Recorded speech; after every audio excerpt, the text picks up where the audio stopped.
Hola, esto es New Books Network en español. Buenas tardes, buenas noches, buenos días. Esto es Otras Voces del Caribe, un podcast de New Books Networks en español. Les doy la bienvenida. Soy Yasmín Portales Machado.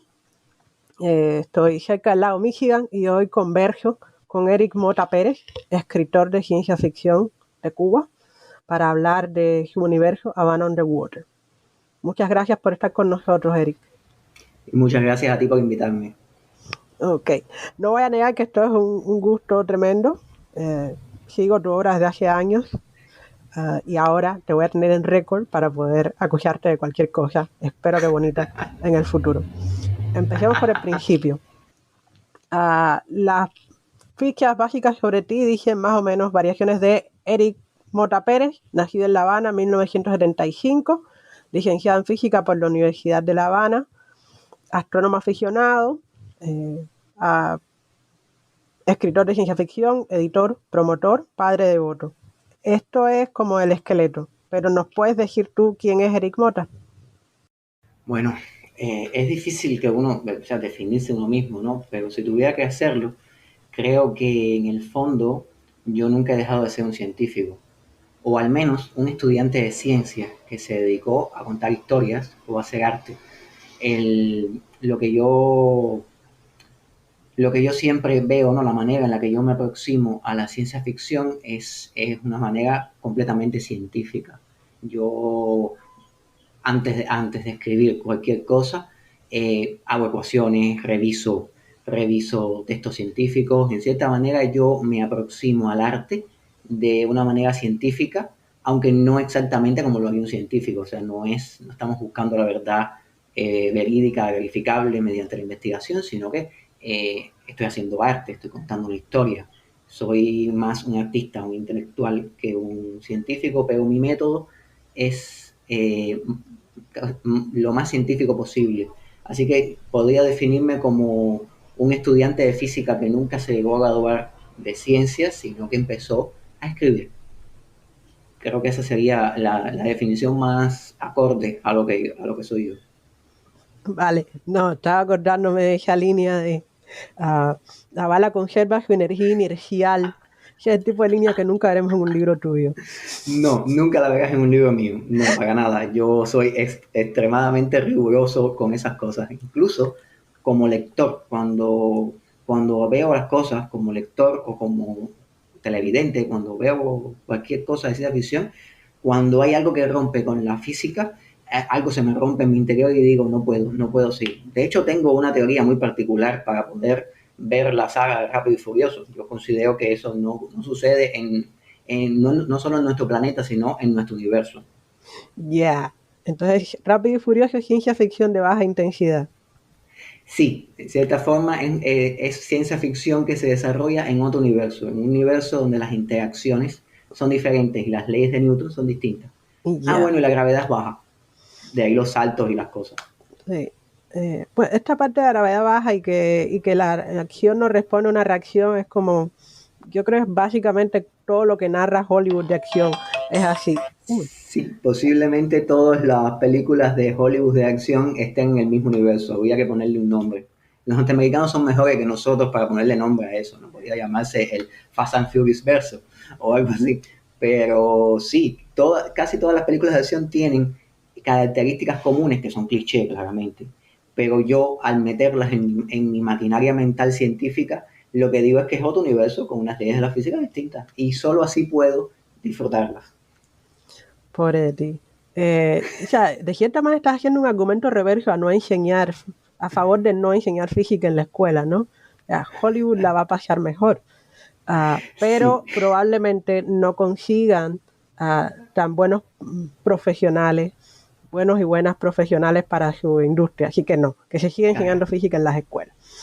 Oye, Eric, entonces pasemos a la pregunta número 2, que tiene que ver con tu aporte teórico a la ciencia ficción cubana y la relación que tu obra y tu producción ensayística tienen en ese caso.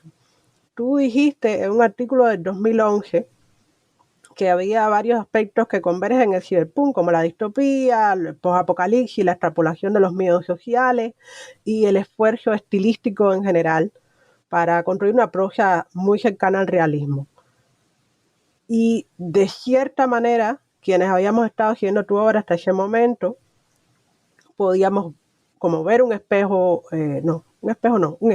claro de estos elementos en los relatos de Van Underwater y más tarde en la novela, a través del hecho de esta geografía nacional destruida, que es como la gran pesadilla recurrente, ¿no? de la identidad nacional y de la reinversión de las relaciones geopolíticas en el planeta Tierra. Entonces, pero en tus palabras, ¿qué es el neociberpunk? Primero, y segundo, ¿qué fue primero? ¿La historia o la idea o tu idea de escribir ciberpunk cubano? Ok, vamos a ver la primera parte, que es el neociberpunk cubano, o aquello que yo llamé neociberpunk cubano. Hay que ver cómo trasciende eso, ¿no? Pero lo que sucede es, bueno, fundamentalmente, este movimiento, llamémosle movimiento, aunque no me gusta mucho la palabra, pero este movimiento surge cuando nosotros descubrimos tardíamente el cyberpunk. Es decir, el cyberpunk data del 84. Es decir, que todos los años 80, prácticamente todo el mundo, menos los países socialistas, estaba consumiendo el cyberpunk, no solamente en libros, sino también en películas. Hubo un gran movimiento cinematográfico dentro del cyberpunk. Entonces, Cuba vio algunos ecos de aquello, pero realmente el cyberpunk no se empieza a leer masivamente, no se empieza a leer por los escritores que comienzan a escribir ya hasta finales de los 90. Entonces, recordemos, triste pero cierto, en los años 90 en Cuba fueron un periodo de retroceso en casi prácticamente todos los sentidos. Fue el periodo especial, no solamente fue no fue solamente sumergirnos en una crisis económica y en la pobreza y en la miseria, sino también fue una crisis ideológica. En el 89 se cae el muro de Berlín, en el 92 se disuelve la Unión Soviética y de momento ni estábamos en el capitalismo ni estábamos en el socialismo, estábamos en otra cosa. Y entonces leer cyberpunk en los 90 en Cuba no es lo mismo que leer cyberpunk en París o en Nueva York. Era diferente. Y entonces además un cyberpunk que llega tardío, llega completamente fuera del lugar. Y entonces no solamente llega Gibson con su neuromante, llegan también otras influencias, aparece Ghost in the Shell, que es un producto de los 90 de animación, que le dio la vuelta a todo el mundo, pero nosotros veíamos ese Ghost in the Shell, incluso cuando los que tuvimos la oportunidad después de descargar en internet los cómics de Appleseed, yo veía el Bad Side de Appleseed y me imaginaba sectores de mi ciudad, que al mismo tiempo eran el Night City de Gibson.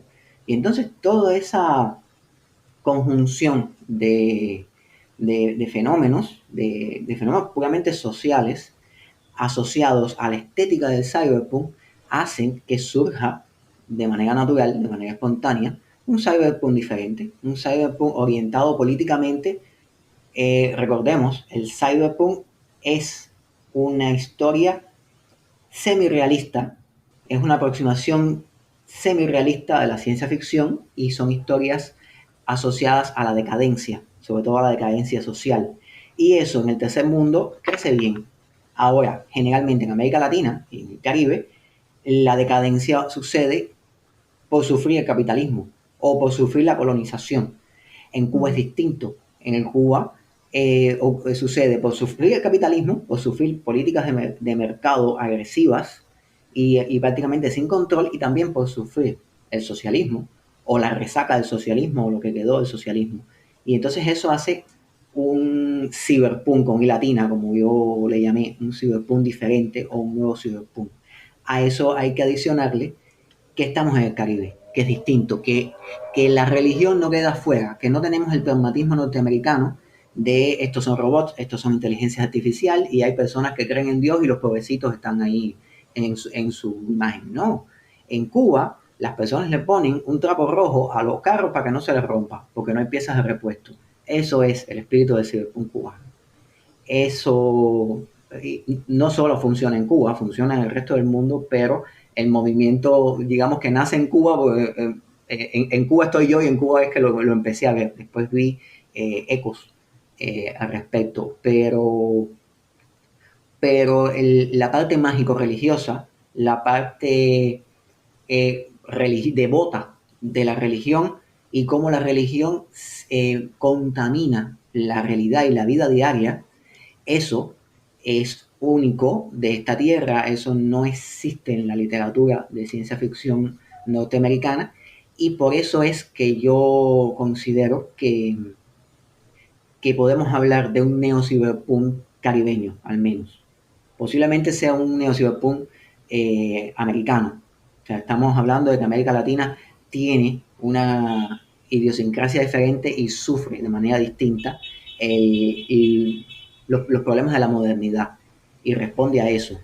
Y creo que eso responde a la primera parte de tu pregunta, ¿no? Entonces, la segunda, ¿qué fue primero?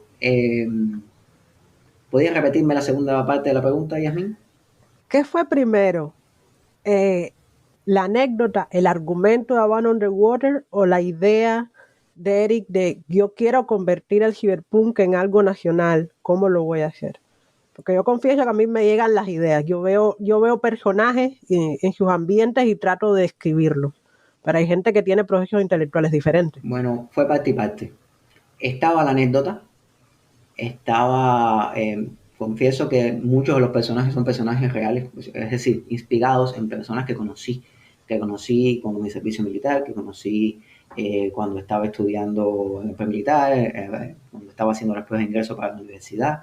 Conocí muchas personas pintorescas que estaban sobreviviendo, que estaban en la lucha, que estaban con una sonrisa en medio de la adversidad. Y entonces yo quería escribir una historia con ese espíritu. Y al mismo tiempo, o sea que podría decirse que fue la anécdota primero, pero también cuando yo me leo Conde Zero de Gibson, al yo leerme Conde Zero, yo me di cuenta que había un potencial enorme. En Conde Zero aparecen los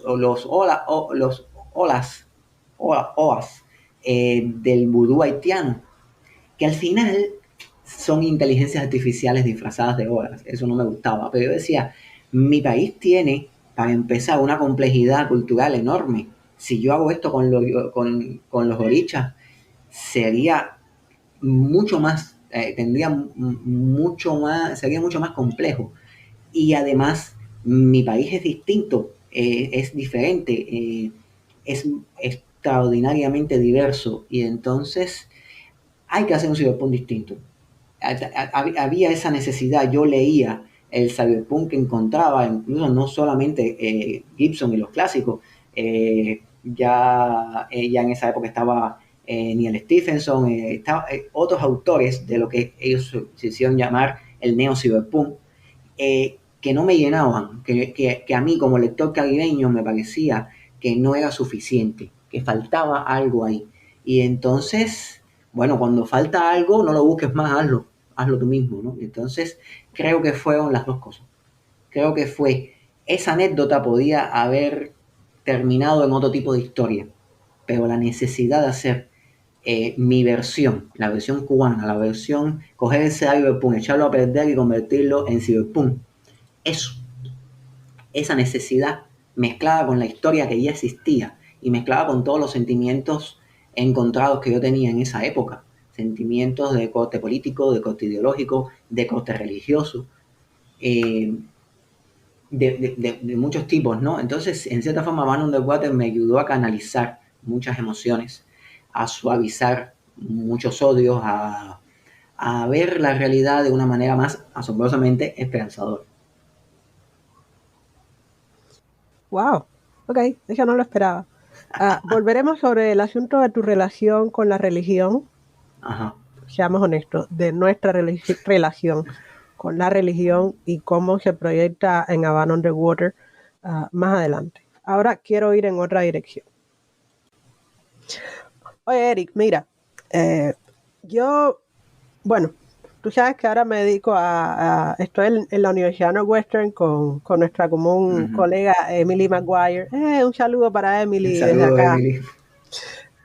Y bueno, acabo de pasar uno de los rituales del estudiante de doctorado, que es el examen de categoría, se diría en español, creo. Allí tropecé, en ese proceso de lecturas diversas, tropecé con dos textos que cada uno en su momento me hizo pensar en ti. En 2005, Frederick Jameson publicó una cosa que se llama Arqueologías del Futuro, el deseo llamado utopía y otras cosas de ciencia ficción. Estoy haciendo una traducción en tiempo real, en realidad el libro se publicó en inglés. Es una colección de ensayos de distintos momentos. Uno de ellos, por supuesto, es un ensayo sobre Ursula Le Guin, porque Frederick, Eric y yo somos fan de Úrsula. Sí. Jameson en ese momento habla de las personas que escriben utopía como personas anormales dentro de la sociedad capitalista, ¿no? Similares de cierta manera a los inventores de la modernidad. Y yo me quedé pensando en ese momento, bueno, todos los escritores son de alguna manera inventores y utópicos. Lo interesante es que José Esteban Muñoz en Cruising Utopia, el cuándo y el dónde del futuro queer, que es un texto de 2009 que yo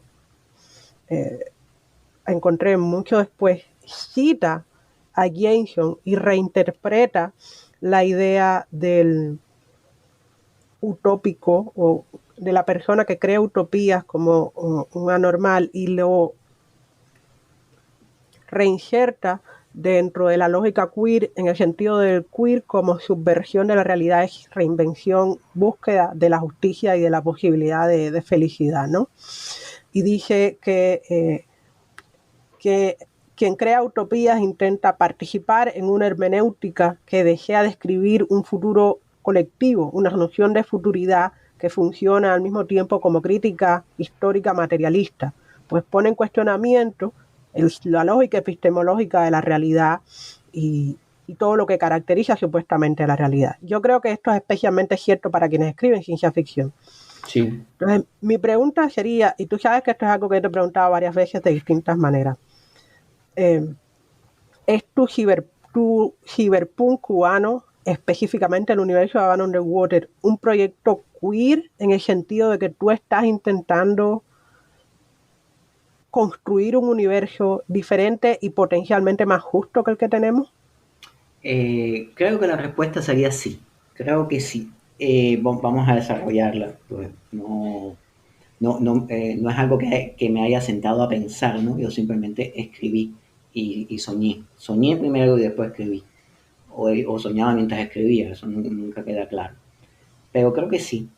A ver, a Man Underwater sobre todo, y todo el proyecto de este cyberpunk cubano o cyberpunk caribeño o neociberpunk caribeño, en cierta forma es una manera de querer dinamitar la realidad. Al final, todo escritor cambia un poco la realidad. Los escritores de ciencia ficción tienen más licencia todavía para cambiar la realidad, siguiendo ciertas normas que son las de la ciencia, que generalmente nadie salvo los guionistas de Rápido y Furioso tiene un problema con la ciencia. Generalmente la gravedad cae hacia abajo y punto. Pero en el caso mío en particular, yo tenía muchos problemas con la realidad. No solamente el hecho de crear una sociedad radicalmente distinta. Y no estamos hablando de buscar una utopía en términos de escribir una utopía o redactar una utopía. De hecho, estaba haciendo todo lo contrario. Estaba redactando una distopía. Estaba haciendo una sociedad 3 veces más violenta de la sociedad en la que yo vivía. Pero ahí hay un reclamo de querer cambiar las cosas, de querer exagerar y mostrar lo terrible para que la realidad de cierta manera nunca llegue ahí. Exorcizar un demonio. Pero lo interesante es que Beyond Underwater no solamente es un cyberpunk, no solamente es una distopía, también es una ucronía. La Guerra Fría funciona diferente, el final de la Guerra Fría es distinto, la geopolítica del universo de Beyond Underwater es radicalmente diferente. Es una ucronía sin las reglas de la ucronía. O sea, no, para refrescar ideas, en la ucronía tú haces un pequeño cambio en el pasado, en la historia, y generas un presente distinto, pero ucrónico. Es decir, los nazis ganaron la Segunda Guerra Mundial y tenemos el hombre del Alto Castillo, una California contemporánea, pero ocupada por los japoneses. Y así, hay montones de ucronías. Esta Van Underwater básicamente no explota tanto la ucronía como el cyberpunk y la distopía, pero todo el universo se basa en un evento distópico, que es que simplemente la Guerra Fría en algún momento, la Guerra Fría clásica, hay varios tipos de Guerra Fría y ahora creo que estamos en otra especie de guerra tibiecita, pero realmente la Guerra Fría ortodoxa y clásica no termina con el colapso de la Unión Soviética, sino termina con un ataque nuclear soviético hacia Estados Unidos, lo cual termina no en que el mundo completo es una utopía o distopía socialista, sino que los soviéticos además lo abandonan y se van al espacio. Es decir, el mundo queda destruido por la guerra y sin posibilidad de levantarse. Queda completamente a merced, en desorden, a merced de los señores de la guerra, a merced de las mafias, a merced incluso de corporaciones religiosas que funcionan como mafias más que como iglesias. Y entonces este tipo de evento crónico genera una distopía cyberpunk. Es decir, que en cierta manera yo estaba completamente inconforme con cómo sucedieron las cosas. Y no tiene nada que ver con algún tipo de polarización política, no tiene nada que ver con que yo haya sido de izquierda o haya sido de derecha. No es en ese sentido, es en el sentido en que el cambio fue muy abrupto y en lo personal el cambio ocurrió yo terminé la secundaria en 1989, es decir, termino la secundaria y se me cae el muro de Berlín, en todo el pre, y cuando termino el pre que paso el servicio militar, se disuelve la Unión Soviética. Es decir, el mundo de mi niñez se me destruyó en 3 años, en 3 años que son la adolescencia. Si el muro de Berlín hubiera caído un poco antes, yo me hubiera tenido que adaptar a un universo distinto, y si hubiera caído un poco después, hubiera sido un poco más maduro. Es decir, había una incomodidad adolescente sobre cómo fueron los cambios. Además, confesémoslo, el cambio no fue ventajoso para nosotros. A lo mejor con la caída del muro de Berlín benefició mucho a los alemanes, no lo dudo, pero a Cuba no la benefició para nada. Fueron momentos realmente difíciles, sin ponerse a ver de quién fue la culpa ni qué fue lo que pasó. La realidad es como es y la aceptamos. Ahora, en mi mundo de fantasía, yo protesto. En mi mundo de fantasía yo tengo derecho a soñar un mundo mejor. O lo que es lo mismo, soñar un mundo peor para que no se cumpla. Que eso es lo que funciona con la distopía. Yo he visto muchas personas que han atacado la idea de escribir distopías como pretender escribir algo terrible y que lo que hay que escribir es de cosas buenas. Mira, a mí las distopías, a mí las utopías me recuerdan peligrosamente al realismo socialista o, peor aún, a la ciencia ficción socialista. Ese pecus perfecto del futuro y ese hombre del mañana y ese homo soviético futurista realmente no me gusta, porque es una mentira, es completamente falso. Es lo que hizo que se desintegrara la Unión Soviética. Pensar que los seres humanos que habitaban en ese país eran perfectos, y no lo eran. Eran personas egoístas, como todo el mundo. Eran personas que necesitaban el capitalismo, y cuando lo tuvieron, bueno, pues ahí tenemos lo que sucedió en Rusia en los años 90. Entonces, pienso que escribir distopías es también crear un mundo mejor. Es también aspirar a un cambio positivo, mostrando el peor cambio posible. Redactando, no soñando, redactando el peor universo posible para soñar cambiar la realidad, para tener un impacto en los lectores y que digan, mira, por este camino no podemos ir. Así que sí, creo que en efecto es un proyecto queer en el sentido que me dices de tratar de soñar una utopía, sí. Voy a citar, esta para quienes le meten a esto de ir a buscar las citas y nos escuchan. Voy a citar el texto de Esteban Muñoz, es la página 26.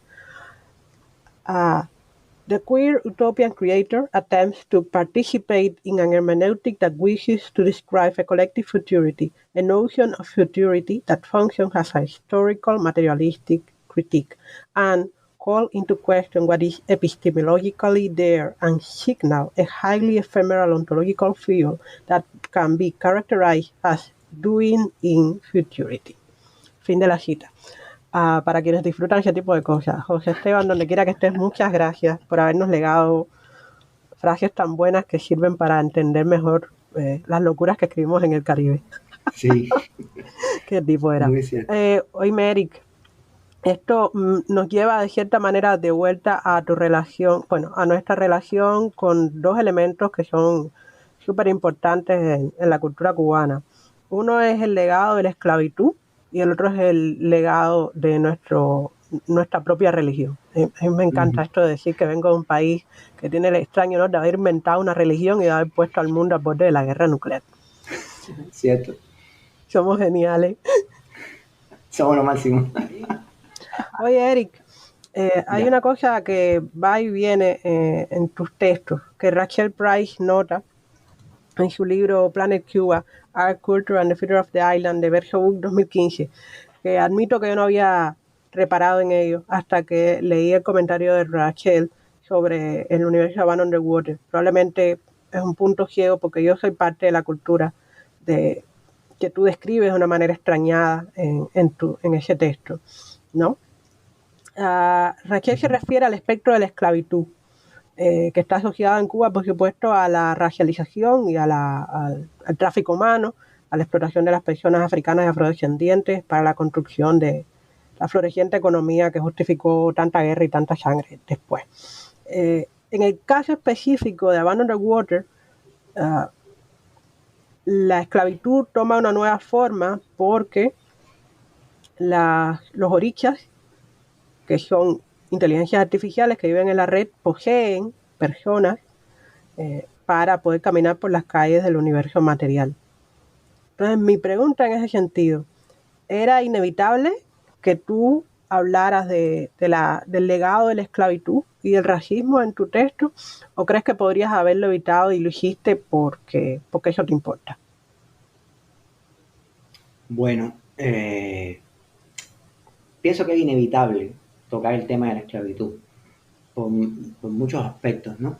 Más allá de que yo hubiera querido de todas maneras hacer un poco de énfasis en el asunto, pero es inevitable, porque cuando se analiza no solo la sociedad cubana, cuando se analiza toda la sociedad caribeña, e incluso cuando te vas en el Caribe más allá del Caribe hispano, cuando analizas el Caribe francófono y el Caribe anglófono, te das cuenta que hay un denominador común en todo, que es la explotación.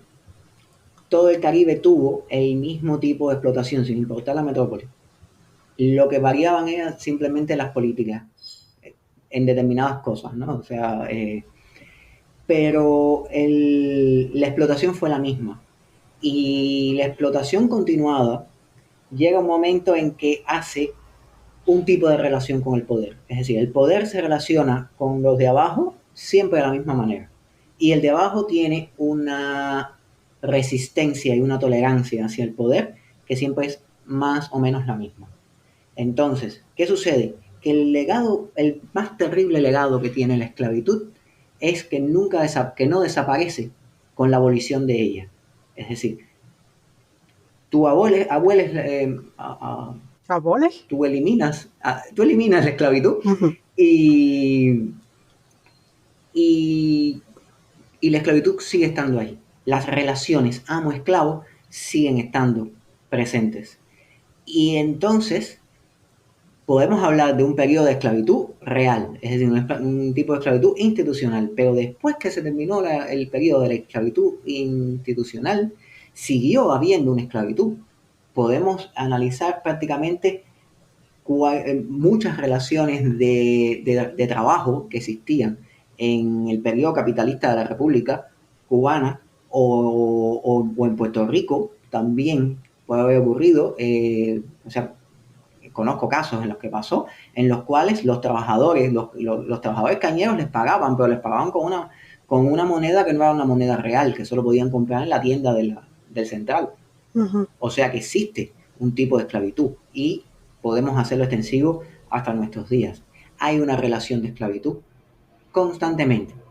Desde la manera en la que un jefe se dirige a un subordinado y el subordinado sabe que el que está en poder del jefe perder su trabajo. Ya ahí hay una relación amo-esclavo. Existe. Entonces toda nuestra sociedad está permeada del temor de la esclavitud, de que tú tienes dos opciones. Tú tienes la opción de trabajar en un sistema en el cual la relación es de amo-esclavo, o simplemente no trabajas y te mueres de hambre. Por lo tanto, en cierta forma estás metido en un sistema de esclavitud obligatoria, porque estás obligado por razones mucho más fuertes. Entonces, el fantasma de la esclavitud, que al final no es que el sistema esté mal, no es que el sistema capitalista promueva la esclavitud moderna o el sistema socialista la promueva. No, tiene que ver con la gente. Tiene que ver que cuando una persona está en una posición de poder, es el amo. Y cuando una persona está en una posición de mando, es el mayoral. Y cuando una persona está en posición de trabajar, es un esclavo. Y así se comportan inconscientemente, porque la esclavitud sigue ahí. Es un legado terrible que posee la dominación. Y entonces aflora por sí solo cuando la única manera, cada quien se resiste en su propio campo de batalla. Y mi campo de batalla es la escritura. Yo solo puedo escribir sobre eso. Había una intención de hablar al respecto. Incluso pienso que que trataré el tema de la esclavitud de manera más intensa en otras obras mías. Aquí simplemente no fue tan consciente. En cierta forma flotó, porque existe. Es un problema real, es un problema que tenemos y tiene que ver con las relaciones humanas. No es un problema de institución, de que determinada institución o determinado sistema social o determinado sistema político promueva o no la esclavitud. Hay sistemas que lo facilitan más, pero al final es un problema de relaciones humanas y es un problema que tenemos que cambiar en nuestra mente. Y bueno, qué mejor manera de cambiar la mente que con el material que entra directo al espíritu, que es la literatura. Pienso que es el arma correcta, por decirlo así. Ajá, así que confiesas, quieres cambiar el mundo con la literatura. Lo haré de todas maneras. O sea, el mundo cambiará por la literatura de una forma o de otra. Tal vez no directamente por la literatura, tal vez haya que hacer la versión en película o la versión en videojuego o la versión en anime. Pero sí, pienso que la literatura es una herramienta al menos de cambio positivo. Yo también lo creo.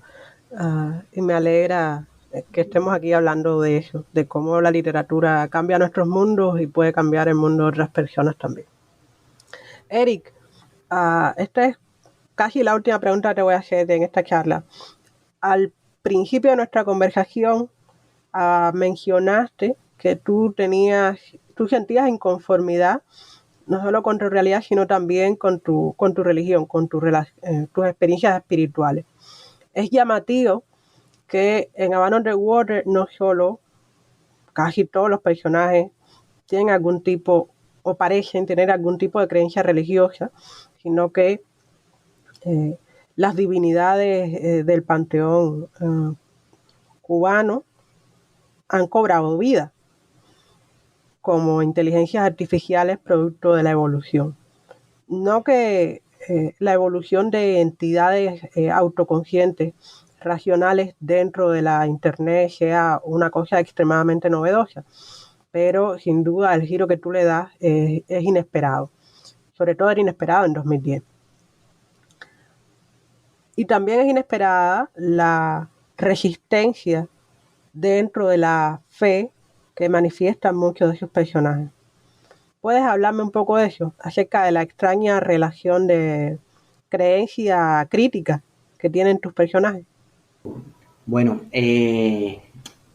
hablarte de este tipo de relación extraña con la fe, te tendría que hablar un poco de mi camino con la religiosidad, ¿no? Yo fui una persona educada, bueno, educada en el sistema de educación cubano de los años 80, que es un sistema de educación que no solamente era ateo, excluía a Dios, sino que además era marxista-leninista. Cuando analizamos el marxismo-leninismo, el marxismo-leninismo no es simplemente un sistema pragmático que quita a Dios de la ecuación, no. Funciona también como si fuera un tipo de religión, o tiene un tipo de religiosidad, tiene una religiosidad política. Los padres del marxismo son en cierta forma figuradas como deidades, y la ciencia. El marxismo-leninismo, por lo menos el del modelo soviético, la ciencia era Dios, funcionaba como Dios. Ser un científico era como ser un sacerdote de una religión, de la verdadera y única fe. Entonces, este tipo de educación que me niego a considerarla 100% atea, contrastaba un poco con lo que yo veía en casa. Yo provengo de una familia católica, al menos etiquetada como católica. Con los años, cuando ingresé en el catolicismo, me di cuenta que mi familia no era exactamente católica. Era una familia que aceptaba la religión católica, pero yo provengo de una familia del oriente de Cuba, de Manzanillo. Mi abuela y mi abuelo eran de Manzanillo, eran personas con un pensamiento profundamente espiritista. Mi abuela era una especie, bueno, la abuela de mi abuela era india taína, y rezaba al sol en las mañanas, me contaba mi abuela. Mi abuela misma veía los espíritus, tenía premoniciones, sentía cosas, incluso podía ocurrir que de madrugada ella se despertara dando gritos y diciendo: soñé con fulanito, fulanito se murió. Un pariente lejano que podía estar en los Estados Unidos, podía estar en Oriente, y 3 días después llegaba el telegrama con la notificación de su muerte. Y su muerte fue el día que mi abuela lo vio. Mi abuelo era místico, era una persona con una sabiduría espiritual enorme. Y entonces, para mí, a mí me dejaban jugar con los cocuyos, que eran las almas de los ancestros. Después me entero que es una tradición taína, aquello. Y entonces, esta extraña manera de criarme, cuando el sistema colapsa en el 92, cuando el sistema marxista-leninista colapsa, muchas personas se reencontraron con Dios a su manera.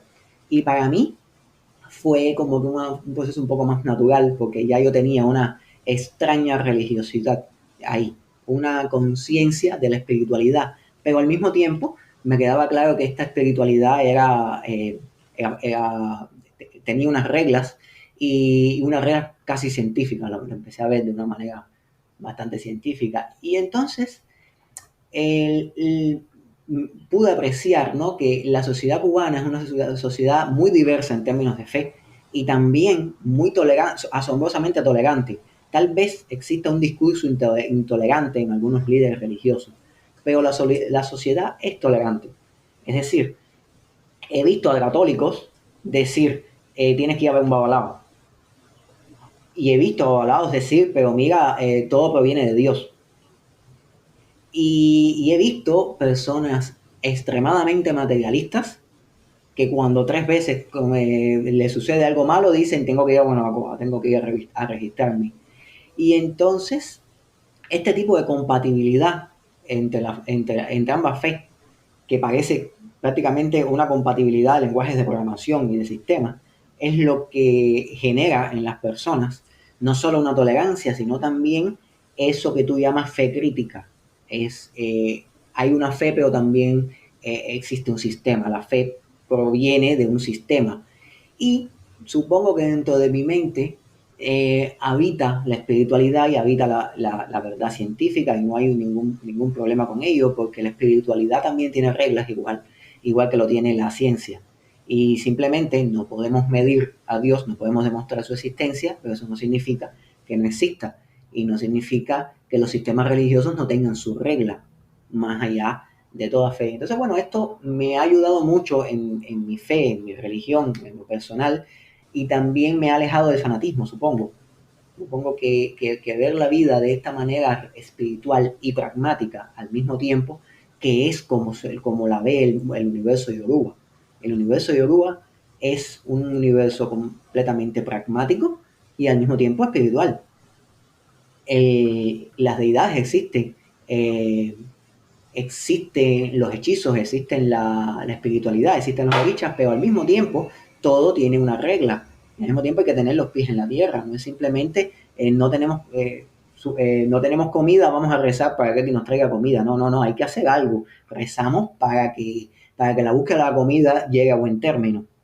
Es lo que es el sentido del Ewa, ¿no? Es el sentido de que tú no le estás pidiendo al Ewa algo imposible. Tú vas a salir a luchar las cosas, a luchar tus cosas, y tú lo que le pides al Ewa es que te abra los caminos, que te dé luz y desenvolvimiento, ¿no? O sea, al final lo espiritual no está divorciado de lo material, son dos partes de un todo, ¿no? Y entonces la cosmogonía yoruba es muy apropiada a mi manera de pensar, que proviene de esta espiritualidad que no fue dogmática y al mismo tiempo de este pensamiento científico y en cierta forma materialista, pero era no idealista, pero no era del todo materialista. No sé si responde tu pregunta. Bueno, sí, a ver, no hay una respuesta o una no respuesta, ¿no? El punto es que estamos acá como conversando, usando como excusa a Van Underwater para pensar acerca de las maneras en que la cultura cubana se expresa en distintos empaques genéricos o literarios, ¿no? Yo creo, a mí me llama la atención todo lo que has contado acerca del pasado de tu familia y de cómo esto, o sea, la historia de tu familia, el catolicismo, el espiritismo de cordón, la religión yorubá, las distintas ontologías, y me parece sobre todo extremadamente optimista tu idea de que Cuba no es un lugar donde el fanatismo tenga tierra fértil. Esperemos. ¿No? Aunque haces la nota de que hay quienes sí defienden ese tipo de discurso, y a mí como, bueno, en la otra parte de mi vida, que es de activista de derechos humanos, me toca chocar casi cada día con discursos de profundo fanatismo religioso o político, que buscan en ambos casos quitarle derechos a la gente. De nuevo, me llena de esperanza, y por eso es que hago el podcast, por eso es que me dedico a la ciencia ficción, ¿no? Oír argumentos que defienden la naturaleza de Cuba como un lugar básicamente donde podemos convivir y respetarnos, ¿no? Esa es la idea. Pensar que el fanatismo es una distorsión de la identidad nacional es algo extremadamente bello. Sí, yo creo que sí. Yo por lo menos me niego a ver el fanatismo como parte de de lo que somos. ¿No? Me niego a verlo de esa manera. No. Vaya, si fuera así tendría una crisis muy grande en términos de fe. Yeah. No, nuestra fe nos protegerá. Sí. Y nuestra fe, bueno, dicen que la fe mueve montaña. En este caso la fe lo único que tiene que hacer es ayudarnos a encontrar mejores maneras de vivir en nuestro país. Ajá, exactamente. Estoy segura de que lo encontraré. Exactamente. Oye, Eric, bueno, ya estamos terminando esta conversación.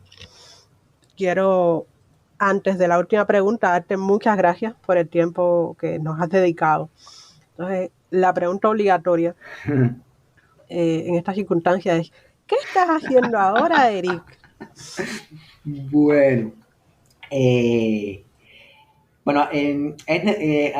para responder esa pregunta obligatoriamente hay que hablar de la cuarentena y de este año y medio que hemos estado como que paralizados, ¿no?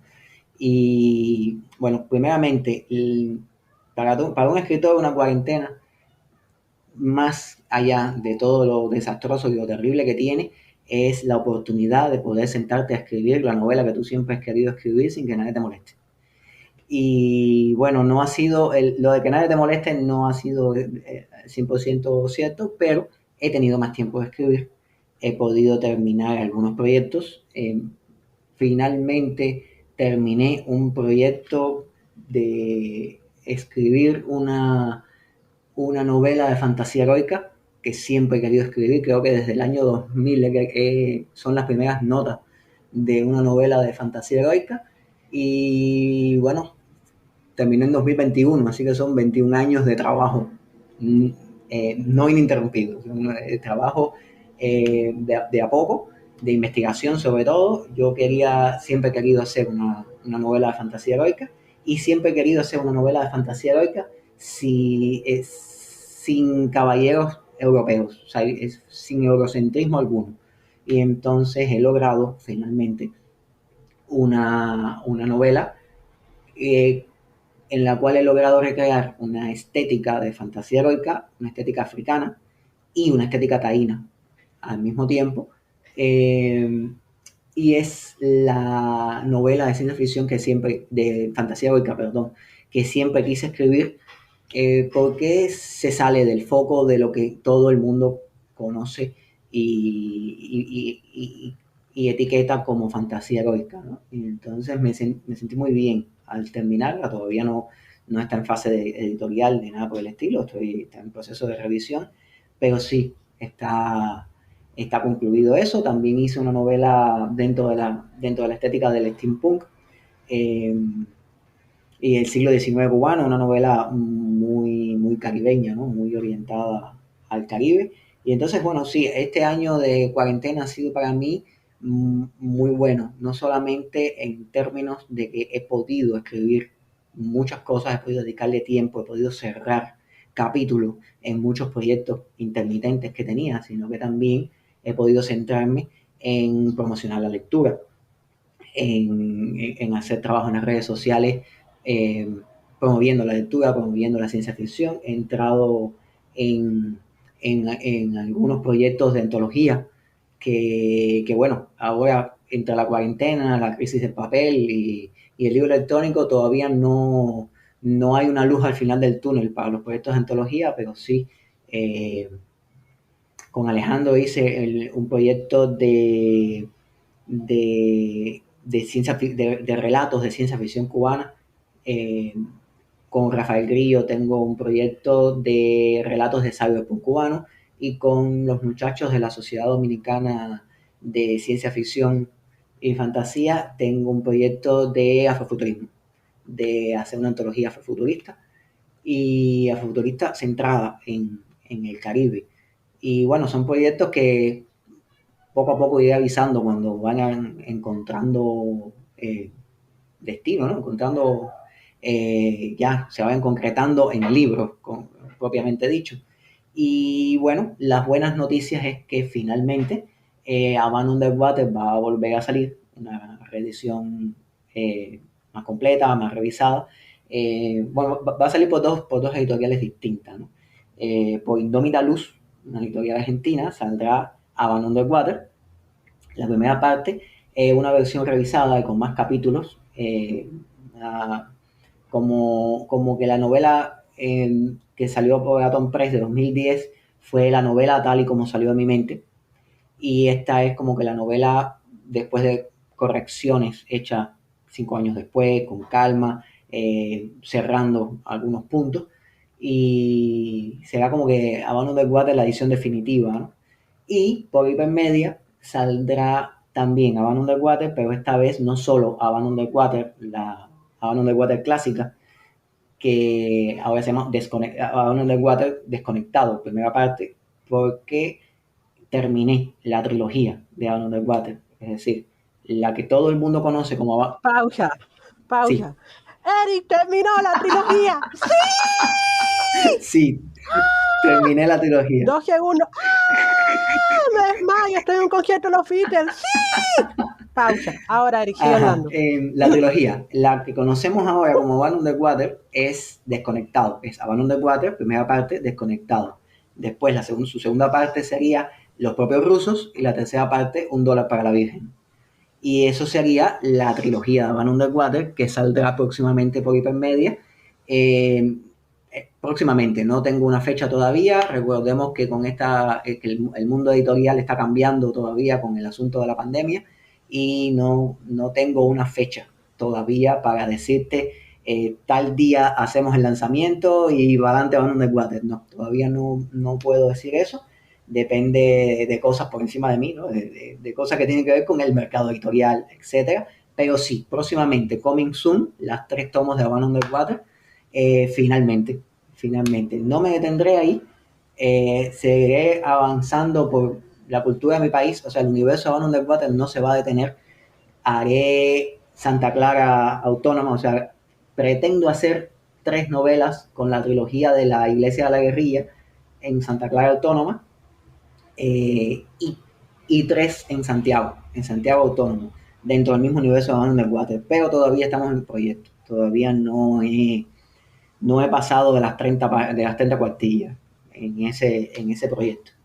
Y, y bueno, también saldrá por República Dominicana, finales de este año, el año que viene, Memorias del Mar de Digac, que es una selección de los, los cuentos que tenía sueltos, que no habían aparecido en ninguna antología y que más me gustaban, los metí todos todos en un volumen. Hay dos cuentos de Havana Underwater, el cuento Memorias de un País Zombie, mi cuento de zombies que salió en la antología Terranova, también va a estar aquí, Sí. y algunos cuentos y otros cuentos aislados, ¿no? Que no tienen que ver con este universo, que finalmente pude meterlo todo en un solo volumen, ¿no? Y ya cierro también una etapa de tener cuentos que no estaban publicados, que estaban publicados en antología, que estaban regados por ahí, etcétera. Ahora todos esos cuentos están metidos en un solo libro que saldrá en República Dominicana. Esperemos que en la Feria del Libro de Dominicana del 2022, sea cuando sea, porque igual no puedo darte una fecha porque todavía estamos en una situación inestable respecto a la pandemia, respecto al arranque cultural. Todavía no estamos muy centrados en eso. Y esos son los proyectos. Un proyecto audiovisual. Oye, espera. ¿Y Juan Tomás? Ah, ya, también. Ya entregué, en la feria de La Habana de 2020, salió finalmente el 4 tomo de la saga de Kirk, pero no, casi prácticamente no, creo que nadie se lo ha leído porque se hizo el lanzamiento en febrero y la cuarentena cerrada empezó en marzo. Así que todavía no hay o sea, no está distribuida la 4 entrega. De todas formas, ya terminé la saga, termina en el 5 tomo, el 5 capítulo, Diarios del Metacosmo, eh, es el título de trabajo. Posiblemente se quede, pero no hay nada decidido. Hasta que yo no edito, no puedo decir un título. Gretel no me deja. Y entonces se va a llevar, la editorial Gente Nueva va a llevar a formato ebook la saga de Keikir, así que próximamente, no sé para cuándo, pero sí podrá venderse en internet, Keikir tendrá una extensión internacional, o sea, no solamente se pueden leer dentro de Cuba, también se puede descargar el ebook fuera de Cuba. Los primeros 4 tomos, eh, Bajo Presión, Historias del Cosmos Salvaje, Memorias del Cosmos Cercano y Crónicas del Hipercosmos. O sea, los 4 primeros tomos saldrán en formato electrónico. Y la quinta, Diarios de Metacosmos, ya está escrita, ya está entregada en la editorial, hay que esperar a editarla. Y también hemos pensado, Bajo Presión, que es la primera, que obviamente no salió con el sello que salieron las demás, fue premio Edad de Oro de 2007. Era una historia como que la historia de Juan Tomás y de Kay Hunter quedaba como que su momento en la academia era como que muy fugaz por un problema de extensión y de que fue la primera historia. Y entonces como que reescribí esta Bajo Presión en una novela un poco más larga, un poco más compleja, y como que recreando un poco más el momento de ellos dos en la academia, y espero que pueda salir en 2022 o 2023, no sé, no conozco mucho sobre el plan editorial, pero sí, cerraré la saga de Katie Kirk, no sé si para siempre. Eh, Me gustaría que fuera para siempre, pero bueno, Katie Kirk a mí me persiguen como Sherlock Holmes perseguía a Conan Doyle, ¿no? Y entonces no sé todavía, no ha matado a nadie, ¿eh? Y, y entonces le di un cierre. Es importante darle un cierre a esa saga que me ha acompañado. Ha sido maravilloso escribirla y maravilloso ver el resultado que ha tenido en la gente. Pero bueno, ya va siendo hora de cerrar esa historia y comenzar historias nuevas, ¿no? Y bueno, ya, eso es lo que eso es lo que he estado haciendo. También participé en un proyecto audiovisual junto al director de cine Stephen Korb. Hicimos un cortometraje, es un videoarte, es un cortometraje corto instalación que va a ser proyectado en 4 pantallas y, o sea, es videoarte y es la versión cubana, muy cubana, de Johnny Mnemonic de William Gibson. Es asumiendo que Johnny Mnemonic es un paquetero, es el asunto del paquete y que el chip que tiene Johnny en su cabeza es el paquete, es una actualización del paquete y bueno, como yo hice el guión fue conjunto, la dirección fue conjunta, pero al final los orichos aparecen. No, lo siento, William Gibson, pero el afrofuturismo se impone. Fue un proyecto maravilloso. Filmamos en enero del 2021 de corre-corre con los requerimientos de la pandemia, de que en febrero cerraban La Habana. Pasamos mucho trabajo para filmar, pero finalmente pudimos hacer eh, un corto cyberpunk cubano eh, que espero que guste. En estos momentos estamos en proceso de edición y avisaré cuando pueda verse o cuando salga. No sé todavía, no tengo detalles sobre qué haremos al respecto. Repito, la pandemia nos tiene trancada la vida cultural, pero seguiremos. Y entonces, bueno, como puedes ver, he estado muy activo últimamente, pese a la cuarentena. Sí, oigo y me regocijo. Ah, no te tengo ninguna envidia acerca de la productividad, que conste. Yo no siento ninguna envidia por la productividad de Eric Mota, que ha usado la pandemia como dicen los libros de autoayuda que uno debe usarla. No, en medio del horror nos quedan los cuentos de Decamerón Ajá, y sí, los libros de Eric Mota. sí. Pero en fin, yo preservé mi salud mental y con eso me doy por satisfecho. Sí, yo escribiendo fue que pude preservar mi salud mental, realmente. A ver, en fin, distintas experiencias, creo que todas ah, respetables y, o sea, es importante, nos hemos desviado un poco del asunto, pero vamos a dejar la nota, ¿no? De respeto a la salud mental. Todas las estrategias que quienes nos escuchan hayan usado para sobrevivir el horror de la pandemia y de la cuarentena, mientras no involucraran el daño permanente a otras personas, daño permanente o temporal a otras personas o incluso animales, son más o menos respetables. Exacto. Todos tenemos nuestras maneras de lidiar con el estrés y con la crisis, Ujú. ¿no? Dicho esto, estoy feliz de que Erika haya lidiado con la crisis legándonos libros. Claro, había que hacer algo por el resto. No, yo no estoy solo en el mundo, Hay que ¿eh? hacer algo por la humanidad. Es tu Es trabajo, mi Costra, trabajo. hacer algo por la humanidad. Bueno, Eric, ha sido un gusto tenerte en el podcast. Ha sido una conversación accidentada, productiva, diversa. Y quiero sobre todo agradecerte por el tiempo que le has dedicado a esto eh, y a nuestro público. Gracias a ti por invitarme y por tener la oportunidad de conversar, simplemente, de conversar de un tema que me apasiona, ¿no? Que es la ciencia ficción y el afrofuturismo y el cyberpunk y las Sí. distopías y bueno, y todo lo demás, ¿no? Bueno, para las personas que se hayan entusiasmado con todo lo que Eric contó que había producido durante la cuarentena, o para quienes conozcan su producción, o para quienes tengan interés profesional o simplemente de entretenimiento con la ciencia ficción cubana, yo prometo que Eric estará de vuelta en otro episodio para hablarnos un poco de otra parte de su creación, que es el afrofuturismo cubano, y también para hablarnos con más detalle de las aventuras de Juan Tomás y Cay, que Juan Tomás, de quien no menciono el apellido para no crear potenciales problemas de derecho de autor. Derecho de autor, sí. Y Cay Hunter, que no solo es una creación de Eric, sino que es una cosa muy extraña. Es como un universo literalmente que tiene un padre y una madre. Sí, igual que, sí. Esto se nos olvidó decirlo, A Van Underwater tiene 3 padres. Sí.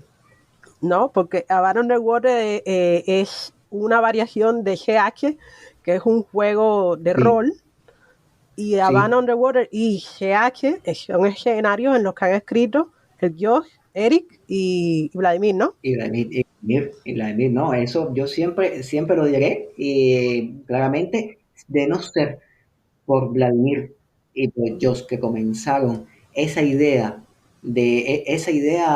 loca de hacer un cyberpunk cubano